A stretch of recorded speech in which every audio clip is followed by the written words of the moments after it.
प्रधानमंत्री नरेंद्र मोदी ने अपने रेडियो कार्यक्रम मन की बात के जरिए देशवासियों को किया संबोधित। पहली बार ये कार्यक्रम अपने तय समय से एक हफ्ता पहले प्रसारित किया गया। पीएम मोदी ने बताया कि अमेरिकी दौरे के चलते तय समय से पहले लोगों को संबोधित किया। कहा कि मैं जब भारत के सामान्य मानवीय के प्रयास, उनकी मेहनत, उनकी इच्छा शक्ति को देखता हूं तो खुद अपने आप अभिभूत हो जाता हूं। चक्रवाती तूफान बिपरजॉय का जिक्र करते हुए पीएम मोदी ने कहा, बड़े से बड़ा लक्ष्य हो, कठिन से कठिन चुनौती हो, भारत के लोगों का सामूहिक बल, सामूहिक शक्ति हर चुनौती का हल निकाल देता है। पीएम ने कहा कि बिपरजॉय ने कच्छ में कितना कुछ तहस नहस कर दिया, लेकिन कच्छ के लोगों ने जिस हिम्मत और तैयारी के साथ इतने खतरनाक साइक्लोन का मुकाबला किया, वो भी उतना ही अभूतपूर्व है।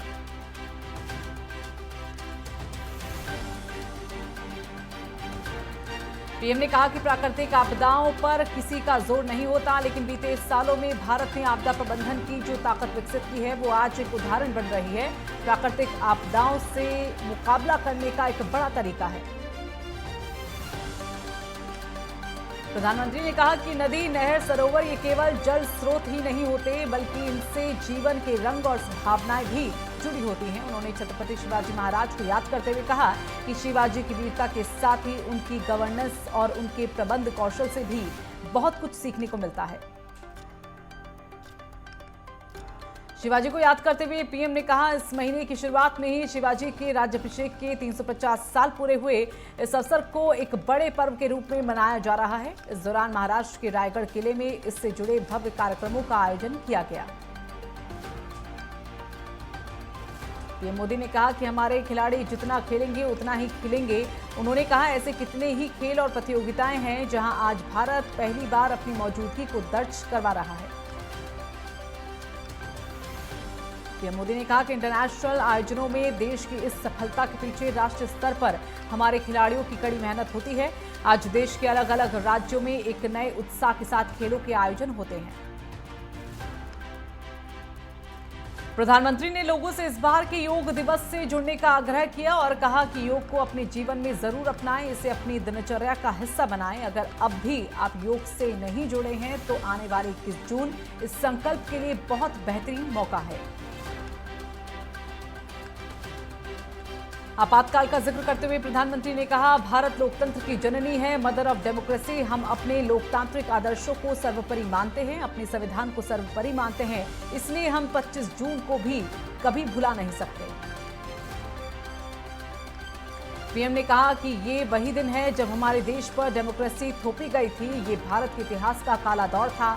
लाखों लोगों ने इमरजेंसी का पूरी ताकत से विरोध किया था। लोकतंत्र के समर्थकों पर उस दौरान अत्याचार किया गया। प्रधानमंत्री नरेंद्र मोदी 21 से 24 जून तक अमेरिका के दौरे पर रहेंगे। इस दौरान दोनों देशों के बीच कई तरह के समझौते भी हो सकते हैं।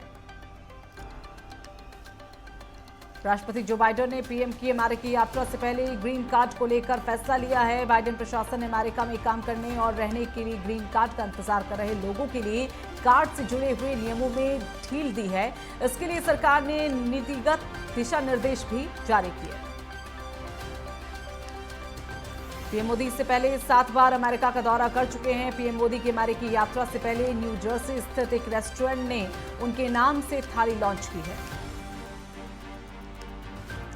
अमेरिकी राष्ट्रपति जो बाइडेन और प्रथम महिला जिल बाइडेन की मेहमान बनने जा रहे हैं। पीएम मोदी के नाम पर न्यू जर्सी स्थित एक रेस्टोरेंट ने थाली को लॉन्च किया।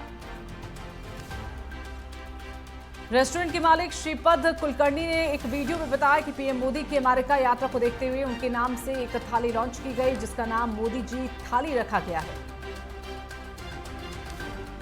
भारतीय रेलवे ने पहली बार देश में एक साथ 5 वंदे भारत ट्रेनों का उद्घाटन करने का फैसला किया। इन 5 वंदे भारत ट्रेन के रूट तय हो गए हैं और उद्घाटन की तिथि भी फाइनल हो गई। रेलवे मंत्रालय के अनुसार 26 जून को 5 वंदे भारत का उद्घाटन पीएम मोदी करेंगे। इनमें एक जगह प्रधानमंत्री स्वयं मौजूद रहेंगे, जबकि 4 अन्य जगह वर्चुअल झंडी दिखाएंगे। 5 वंदे भारत ट्रेनें भोपाल, इंदौर, भोपाल, जबलपुर, पटना, रांची, बेंगलुरु, हुबली और गोवा, मुंबई के बीच चलेगी। ओडिशा में 2 जून को 3 ट्रेनों ने दुर्घटनाग्रस्त होने के बाद ये वंदे भारत ट्रेनों की पहली शुरुआत है।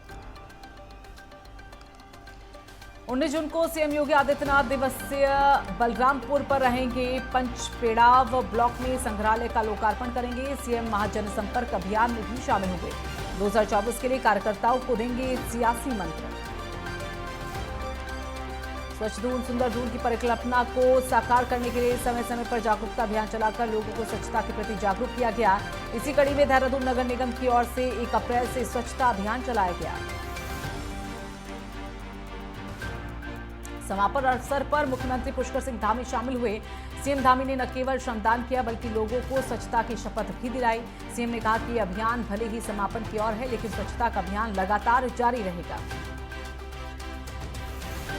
सीएम ने कहा कि देश विदेश से आने वाले लोग यहां से अच्छा संदेश लेकर जाएंगे। मुख्यमंत्री ने नगर निगम के स्वच्छता कर्मियों को भी पुरस्कार देकर सम्मानित किया। कार्यक्रम में सीएम प्रेमचंद अग्रवाल, मेयर सुनील उनियाल गामा समेत तमाम नेता और अधिकारी मौजूद रहे। केंद्रीय गृह मंत्री अमित शाह ने पंजाब के गुरदासपुर में रैली को संबोधित किया। इस दौरान उन्होंने आप सरकार और सीएम भगवंत मान पर निशाना साधा।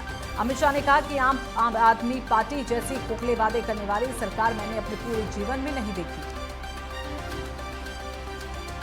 शाह ने कहा कि यहां के मुख्यमंत्री सिर्फ अरविंद केजरीवाल को देश भर का दौरा करवाते हैं। मुख्यमंत्री का पूरा समय केजरीवाल के दौरे में जाता है, जिस कारण पंजाब की कानून व्यवस्था बद से बदतर होती जा रही है। लेकिन मुख्यमंत्री के पास पंजाब के लिए वक्त नहीं। शाह ने कहा कि आज तक एक भी महिला के खाते में एक हजार रुपए नहीं आए। आप सरकार पूरे देश के अखबारों में विज्ञापन देती है, महिला के खाते में एक हजार रुपए नहीं आए। अमित शाह ने कहा कि पंजाब को नशा मुक्त बनाना हमारी प्राथमिकता। इसके लिए अमृतसर में एनसीबी का दफ्तर खोला जाएगा कि पंजाब को नशा मुक्त बनाना हमारी है प्राथमिकता।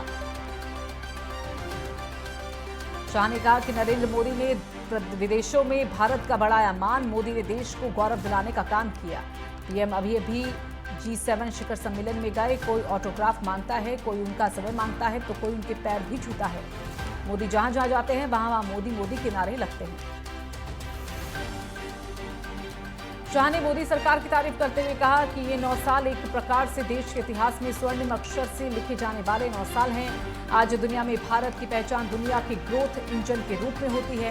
पीएम मोदी ने 9 साल में गरीब कल्याण के माध्यम से 60 करोड़ गरीबों को एक नया आशा भरा जीवन देने का काम किया। शाह ने कहा कि 1984 में जो नरसंहार कांग्रेस के नेतृत्व ने किया था, हजारों निर्दोष सिख भाई बहनों की हत्या की थी। 1984 से लेकर 2014 तक दोषियों को सजा नहीं हुई। अमित शाह ने कहा कि देश में एकमात्र ऐसा राज्य है जहां तिरंगे के तीनों रंग देखने को मिलते हैं। शहीदों के बलिदान के भाव में केसरिया रंग देखने को मिलता है। गुरुओं की शांति और सद्भाव के संदेश में सफेद रंग दिखाई देता है। शाह ने कहा, अन्नदाता किसान जब देश के गोदामों को भर देता है तब हमें हरा रंग भी देखने को मिलता है। कहा कि पंजाब के महान सिख गुरुओं ने न केवल पंजाब बल्कि देश भर में हमें देशभक्ति, समानता और सद्भाव का पाठ सिखाया। इसी पर चलते हुए पंजाब ने आजादी के पहले और आजादी के बाद हर संकट में पूरे देश की रक्षा की। हरियाणा के उप मुख्यमंत्री दुष्यंत चौटाला गुरुग्राम पहुंचे। गुरुग्राम के मानेसर में राजकीय वरिष्ठ माध्यमिक विद्यालय में जनसभा को संबोधित किया। मानेसर में उप मुख्यमंत्री दुष्यंत चौटाला ने नागरिकों की जन समस्याओं को भी सुना। उत्तर भारत में भीषण गर्मी का कहर जारी। उत्तर प्रदेश और बिहार में जून की जानलेवा गर्मी का सितम देखने को मिल रहा। यूपी के बलिया में बढ़ते तापमान और हीट स्ट्रोक के कारण 3 दिन में 54 लोगों की मौत हो गई। पटना में पिछले 24 घंटे में गर्मी से बीमार 35 लोगों की जान चली गई। इसके अलावा बिहार के अन्य जिलों में भी 9 लोगों की मौत हुई है। भीषण गर्मी और लू के कारण यूपी और बिहार में पिछले 3 दिनों में हीट स्ट्रोक से जान गंवाने वालों की संख्या 100 के पार पहुंच गई। यूपी, बिहार समेत पूरा उत्तर भारत इन दिनों गर्मी की चपेट में है। मौसम विभाग ने यूपी और बिहार के कई जिलों में गर्मी का अलर्ट जारी किया। विभाग ने अगले 24 घंटों के लिए बिहार के बांका, जमुई, जहानाबाद, खगड़िया, लखीसराय, नालंदा, नवादा, पटना में भीषण हीट वेव को लेकर चेतावनी दी है।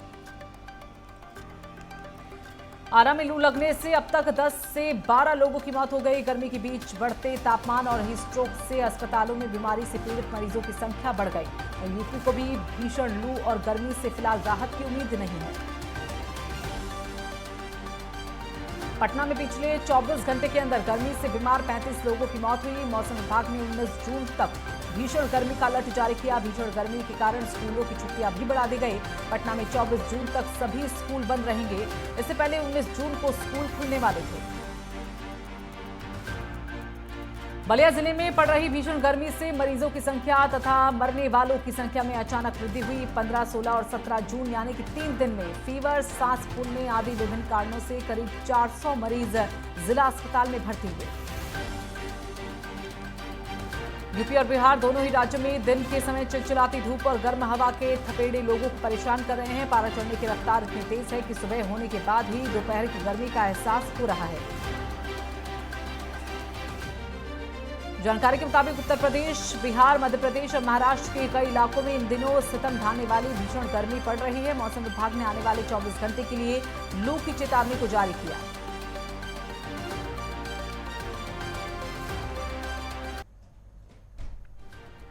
राजस्थान में तूफान बिपरजॉय का असर। बिपरजॉय तूफान की पाली में एंट्री। पाली में तेज हवाओं के साथ बारिश, बिजली का तार टूटने से युवक की मौत। पाली में बिजली सप्लाई बंद। तेज बारिश से उफान पर नदियां, निचले इलाकों में घरों में घुसा पानी। चक्रवर्ती तूफान और तेज हवाओं के चलते पाली के रेलवे स्टेशन की पटरियों पर पानी जमा हो गया, तो वहीं रेलवे और एफसीआई प्रशासन की लापरवाही के चलते हजारों गेहूं की बोरियां बारिश के पानी से खराब हो गई। शहर के कई जगहों पर बस्तियां जलमग्न हो गई हैं, तो तूफानी हवाओं के चलते बिजली के खंभे और पेड़ नीचे गिरकर धाराशायी हो गए। शहर के सर्वोदय नगर में बारिश के चलते मकान की बालकनी नीचे गिर गई। केदारनाथ धाम में विगत दिनों से खुशनुमा मौसम के बाद शनिवार रात से धाम में हल्की बारिश हुई। बारिश में ही श्रद्धालु दर्शनों के लिए लाइन में डटे हुए हैं। बारिश से तापमान में भी गिरावट देखने को मिली। वहीं केदार घाटी में हल्की बारिश जारी है। सोनप्रयाग में श्रद्धालुओं को केदारनाथ धाम दर्शनों के लिए जाने दिया जा रहा है। ऑनलाइन रजिस्ट्रेशन बंद होने का असर यात्रियों की रफ्तार पर भी देखने को मिला। प्रदेश की सरकार ने 20 जून तक ऑनलाइन रजिस्ट्रेशन बंद किए हैं। उत्तराखंड में सभी लड़कियों की शादी की उम्र बढ़ सकती है, साथ ही उन्हें पैतृक संपत्ति में लड़कों के सम्मान बराबरी का अधिकार भी दिया जा सकता है। सीएम के निर्देश पर दोनों ही मुद्दों पर विशेषज्ञ समिति गंभीरता से समान नागरिक संहिता का ड्राफ्ट तैयार कर रही है। समिति हलाला और इद्दत पर रोक लगाने वाले सुझावों का भी अध्ययन कर रही है। कुछ दिन पहले ही समिति के अध्यक्ष और सदस्यों ने नई दिल्ली में प्रवासी उत्तराखंडियों के साथ भी समान नागरिक संहिता के लिए संवाद किया था। इन सुझावों की संख्या करीब 2,31,000 से ज्यादा है। मंत्री प्रेमचंद अग्रवाल ने मसूरी का दौरा किया। इस दौरान मसूरी के लाल टिब्बा और माल रोड के खूबसूरती का आनंद लिया। अग्रवाल ने कहा कि देहरादून को स्मार्ट सिटी बनाए जाने का काम तेज गति से किया जा रहा है। मंत्री ने पीएम मोदी का धन्यवाद करते हुए कहा कि पूरे देश में स्मार्ट सिटी बनाए जाने को लेकर देहरादून को भी स्मार्ट सिटी के लिए चुना गया। कहा कि स्मार्ट सिटी को लेकर शुरुआती दौर पर कार्य धीमी गति से चला है। पौड़ी में मुख्य शिक्षा अधिकारी आनंद भारद्वाज ने एक प्रधानाध्यापिका को निलंबित किया, जबकि विकासखंड पोखंडा के प्रभारी खंड शिक्षा अधिकारी के वेतन पर रोक लगा दी गई। दून मेडिकल कॉलेज अस्पताल में इन दिनों डेंगू के सिर्फ 2 मरीज भर्ती हैं। अस्पताल के सीएमएस ने कहा कि डेंगू के 2 मरीज अस्पताल में जरूर भर्ती, लेकिन मलेरिया के मामले अभी तक दर्ज नहीं किए गए। साथ ही हिदायत के तौर पर कहा कि बरसात आते ही लोगों को सावधानी बरतने की आवश्यकता है। रामनगर बस दुर्घटना में मृतक फौजी विक्रम सिंह नेगी की सैन्य सम्मान के साथ अंत्येष्टि की गई। विक्रम नेगी के बेटे और छोटे भाई ने संयुक्त रूप से मुखाग्नि दी। जिला विधिक सेवा प्राधिकरण के तत्वाधान में बागेश्वर में स्वच्छता अभियान चलाया गया। कार्यक्रम में स्वच्छता की शपथ दिलाई गई। गत दिनों आयोजित निबंध पेंटिंग चित्रकला प्रतियोगिता के अव्वल प्रतिभागियों को सम्मानित भी किया गया। अल्मोड़ा में बिजली विभाग के शशि खाल उपखंड के सामने विभाग के ठेकेदार ने स्टेट हाईवे पर जाम लगा दिया। बीते 9 महीने से कोई भुगतान न किए जाने पर ठेकेदार अमित रावत ने बिजली विभाग के खिलाफ नारेबाजी की और सड़क के बीचों बीच अपनी गाड़ी खड़ी करके सड़क पर जाम लगा दिया, जिसके चलते दोनों तरफ से गाड़ियों की लंबी लाइन लग गई। थराली के उपजिलाधिकारी रविंद्र जुवाठा के नेतृत्व में सफाई अभियान चलाया गया। न्यायालय परिसर में उपजिलाधिकारी ने स्लोगन और पेंटिंग प्रतियोगिता में अव्वल छात्र छात्राओं को पुरस्कृत किया। साथ ही पर्यावरण मित्रों को भी सम्मानित किया गया। इसके बाद स्वच्छता को लेकर जागरूकता रैली निकाली गई। नगर पंचायत दिनेशपुर की अध्यक्ष सीमा सरकार के नेतृत्व में सभी वार्डों में स्वच्छता सप्ताह चलाया गया। अधिशासी अधिकारी सरोज गौतम और वार्ड वासियों ने स्वच्छता के प्रति शपथ ली। अधिशासी अधिकारी सरोज गौतम ने कहा कि भारत स्वच्छता अभियान के तहत 12 से 18 जून तक विशेष सप्ताह अभियान चलाएगा। अमेठी में deputy CM Keshav Prasad Maurya helipad पर पहुंचे। हेलीपैड पर बीजेपी के कार्यकर्ताओं के साथ प्रभारी मंत्री गिरीश चंद्र यादव ने डिप्टी सीएम का जोरदार स्वागत किया। केशव प्रसाद मौर्य के साथ शहनवाज हुसैन मौजूद रहे। इसी दौरान पीएम के मन की बात को सुना गया। दिल्ली के आरके पुरम इलाके में 2 महिलाओं को गोली मारने की घटना सामने आई। मौके पर पहुंची पुलिस ने महिलाओं को अस्पताल में भर्ती कराया। दोनों ने इलाज के दौरान दम तोड़ दिया। पुलिस ने मामला दर्ज कर आरोपियों को गिरफ्तार कर लिया। आरोपियों का महिला के भाई के साथ पैसे का विवाद चल रहा था। शामली जनपद में दबंगई का लाइव वीडियो सामने आया। एक दबंग युवक हाथ में पिस्टल लेकर पुलिस की मौजूदगी में जान से मारने की धमकी दे रहा है। वीडियो में दबंग एक युवक को लात घूंसों से पीटते हुए नजर आए। आरोप है कि बाइक की साइड लगने के विवाद को लेकर झगड़ा हुआ था और दबंग युवकों ने पीड़ित की जबरदस्त तरीके से पिटाई कर डाली, जिसके बाद सूचना पर पुलिस मौके पर पहुंची, लेकिन दबंगों ने पीड़ित युवक की पिटाई कर दी। पुंछ जिले की सुरनकोट तहसील में सुरक्षा बलों ने आतंकवादी विरोधी अभियान के तहत आतंकी ठिकानों को नष्ट किया। भारी मात्रा में पुराने हथियार, विस्फोटक सामग्री और रॉकेट लॉन्चर बरामद किए गए, जिन्हें आतंकवादियों ने एक नाले के नजदीक छुपा कर रखा हुआ था। गाजियाबाद में बदमाशों ने गन पॉइंट पर 95 पेटी आम लूट लिए। मामला निवाड़ी क्षेत्र के आम के बाग का है। पीड़ितों ने थाने में मामले की शिकायत की है। फिलहाल पुलिस मामले की जांच में जुट गई है। देश में 21 जून को योग दिवस मनाया जाएगा। योग दिवस की सफलता के लिए अफसर योग सप्ताह मना रहे हैं। कौशाम्बी में सीडीओ के नेतृत्व में गंगा तट कुबरी में अफसरों ने सामूहिक योग कर जन जागरूकता फैलाई। इस मौके पर सीडीओ डॉक्टर रवि किशोर त्रिवेदी ने लोगों को योगा के फायदे भी बताए। हरदोई में ग्राम चौपाल का आयोजन किया गया। महिला सशक्तिकरण, महिला सम्मान, सुरक्षा और जागरूकता के लिए 15 दिवसीय विशेष अभियान चलाया जा रहा है। चौपाल में भारी संख्या में महिलाओं, बालिकाओं और बच्चों ने हिस्सा लिया। बांदा में करंट लगने से अधेड़ की मौत हो गई। घर का कूलर बनाते समय हादसा हुआ। जिला अस्पताल के डॉक्टरों ने देखते ही व्यक्ति को मृत घोषित कर दिया। मौत की खबर सुनते ही परिवार में कोहराम मच गया। पुलिस मामले की जांच में जुटी हुई है। ग्रेटर नोएडा के अलग अलग इलाकों का निरीक्षण किया गया। सीओ ऋतु महेश्वरी ने निरीक्षण किया। लापरवाही पाए जाने पर 10 फर्मों पर कार्रवाई की गई। 10 फर्म पर 65 लाख रुपए का जुर्माना लगाया। साथ ही संबंधित अधिकारियों को चेतावनी भी दी गई। कुशीनगर में पुलिस ने मुठभेड़ के दौरान शातिर चोर को गिरफ्तार किया है। चोर के पास से एक बाइक, एक तमंचा, एक जिंदा कारतूस और चोरी का सामान बरामद किया गया। शातिर चोर के खिलाफ लगभग आधा दर्जन मुकदमे दर्ज हैं। फिलहाल पुलिस आगे की कार्रवाई में जुटी हुई है। दिल्ली में पुलिस ने चोरी और स्नैचिंग की वारदात को अंजाम देने वाले 2 बदमाशों को गिरफ्तार किया। गिरफ्तार बदमाश के पास से चोरी की बाइक बरामद हुई। इनकी गिरफ्तारी से अलग अलग थाने में दर्ज 5 मामलों का खुलासा हुआ है। पूर्वी दिल्ली के कल्याणपुरी इलाके में रोड के किनारे बनी दुकानों में भीषण आग लग गई। आग इतनी भयावह थी कि कुछ ही समय में सारी दुकानें जलकर खाक हो गई। गनीमत रही कि घटना में कोई जनहानि नहीं हुई है। नोएडा में बेरोजगार युवाओं के साथ ठगी करने वाले 4 आरोपी गिरफ्तार। नौकरी लगाने के नाम पर करते थे ठगी। सैकड़ों युवाओं को बनाया निशाना। आरोपियों से 5 लाख की नकदी, 4 लैपटॉप और मोबाइल बरामद।